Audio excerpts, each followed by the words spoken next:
A volte l'idea per il progetto di una casa nasce così.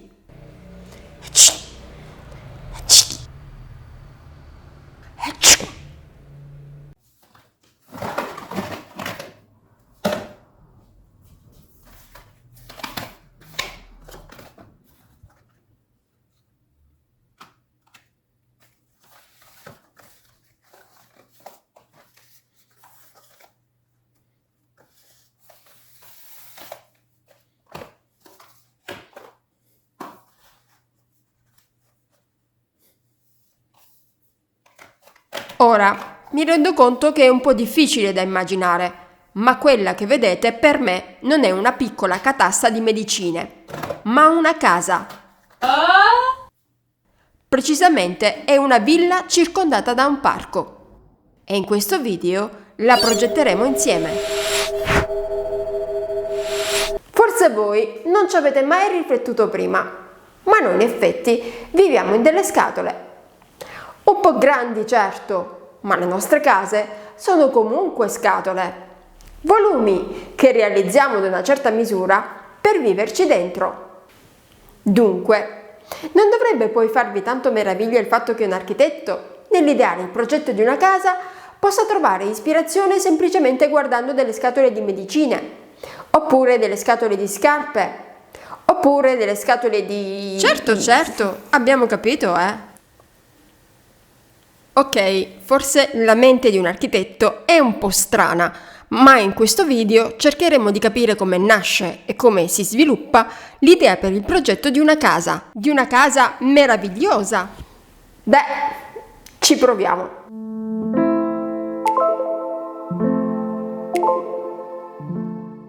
Dovete sapere che ogni architetto ha una propria filosofia, un proprio pensiero, un proprio gusto quando progetta qualcosa.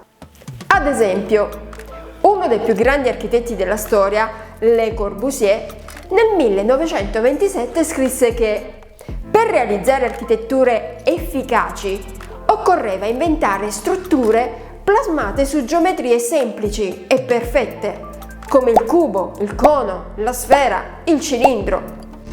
E non bisognava insistere con le decorazioni, perché le decorazioni, secondo lui, erano passatempi graditi al selvaggio.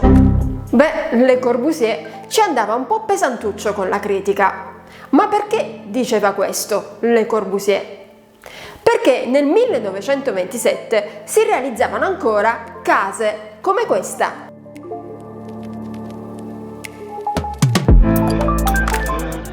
Mentre lui a quel tempo fu capace di progettare una casa come questa. Questa è Ville Savoye, una villa che si trova nella periferia di Parigi, a Poissy.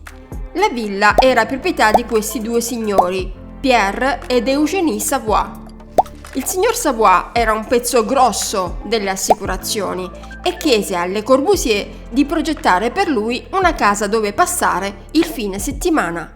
Questa casa, signore e signori, è il manifesto dell'architettura moderna ed è diventata così importante nella storia dell'arte che nel dicembre del 1965 è stata nominata Monumento Nazionale francese. Ma perché è così importante questo progetto? Perché possiamo dire che in esso troviamo riassunto il pensiero di un'architettura nuova per quel tempo. Il pensiero di un'architettura totalmente diversa dal passato. Rendiamoci conto, siamo in Europa, a cavallo tra le due guerre. Qui in Italia c'è ancora il re. Le donne sono ancora molto lontane dal diritto di voto. Le case allora erano considerate belle soltanto quando gli architetti copiavano gli stili del passato. Insomma, agli architetti la gente non chiedeva altro che colonne decorate con capitelli, finestre abbellite con timpani, tetti con volte e cassettoni. I signori Savoye però non la pensavano così e diedero a Le Corbusier carta bianca. Le Corbusier quindi dirà che ha progettato questa casa per rendere l'architettura più consona alle esigenze dei tempi moderni. E guardatela bene, sembra che sia stata progettata ieri. Il living è scarsamente arredato, ma è ricco, ricchissimo, di una veduta sulla corte interna e sul panorama esterno che si vede dalle finestre a nastro. I pilastri interni sono dei semplici cilindri, senza alcun capitello. In questa casa troviamo per la prima volta soluzioni assolutamente contemporanee, come il lavello sotto la finestra. Il volume della scala a chiocciola è ornato soltanto di un attualissimo corrimano tubolare. Superfici pure, chiare, semplici, essenziali, pensate per la prima volta negli anni 20 del secolo scorso. E infine il primo tetto giardino dell'età moderna. Anche questa è un'invenzione di Le Corbusier. La casa è una scatola sospesa su dei pilastri che sono cilindri purissimi, senza alcuna decorazione. Questa scatola è spezzata a metà dai vuoti delle finestre a nastro che corrono lungo tutte e 4 le facciate. Sul tetto troviamo altri semicilindri più grandi che si alternano a delle superfici piane. Il tutto è semplicemente intonacato. Ed è così che nasce l'architettura moderna, con l'esaltazione della semplicità e della essenzialità. Quindi, per fare un buon progetto si mettono insieme dei cubi e dei cilindri ed è fatta? No, purtroppo no. Fosse così saremmo tutti in grado di diventare Le Corbusier e in giro ci sarebbero solo case bellissime. Purtroppo però non è così facile. Anzi, e poi ovviamente non c'è solo il lato estetico. No. In questo video stiamo considerando soltanto il lato estetico della progettazione. Ci sono altri aspetti invece da considerare, come ad esempio quello funzionale, e cioè della distribuzione degli spazi interni, e quello strutturale. Una casa deve essere calcolata in modo che sia in grado di stare in piedi e di resistere alle azioni del vento, della pioggia e dei terremoti. E quindi fare una casa bella e buona, non è facile per niente. E dunque non ci rimane altro che provarci. Partiamo da queste 3 scatole. Prima di passare al progetto, vi ricordiamo velocemente che potete contattarci attraverso il nostro sito architettodigitale.it per avere suggerimenti, idee e progetti per la vostra casa.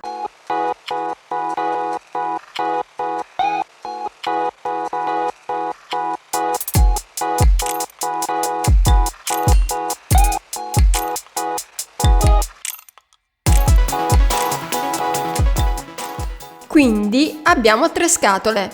Le 2 scatole in basso rappresentano ovviamente il piano terra della casa, mentre la scatola in alto è il primo piano. Il piano terra sarà la zona giorno e il piano superiore la zona notte.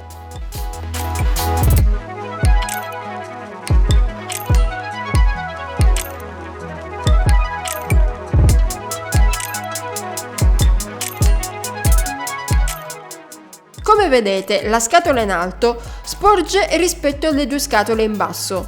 Sporge di poco, non voglio fare uno sbalzo della struttura troppo impegnativo e difficile da realizzare. È vero che a noi architetti piacciono un sacco le cose ardite, ma io credo che in realtà la vera bellezza non stia tanto nel progettare strutture difficili a tutti i costi, quanto nell'armonia degli elementi che entrano in gioco nella composizione. Tra le 2 scatole del piano terra c'è uno spazio vuoto. È ovvio che non possiamo spezzare in 2 una zona giorno, quindi questo spazio vuoto sarà in realtà una parete tutta vetrata. In questa maniera manteniamo la trasparenza tra le 2 scatole, che continueranno ad essere leggibili e distinte nei prospetti. Fare il progetto architettonico di una casa è un procedimento assai lungo. Nel prossimo video continueremo la progettazione con l'aiuto anche dei render in 3D, che ci aiuteranno a visualizzare bene la casa in tutti i suoi particolari.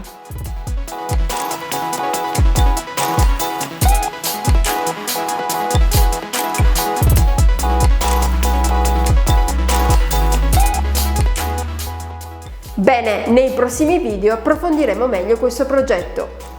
Vi ringrazio per averci seguito fin qui e alla prossima!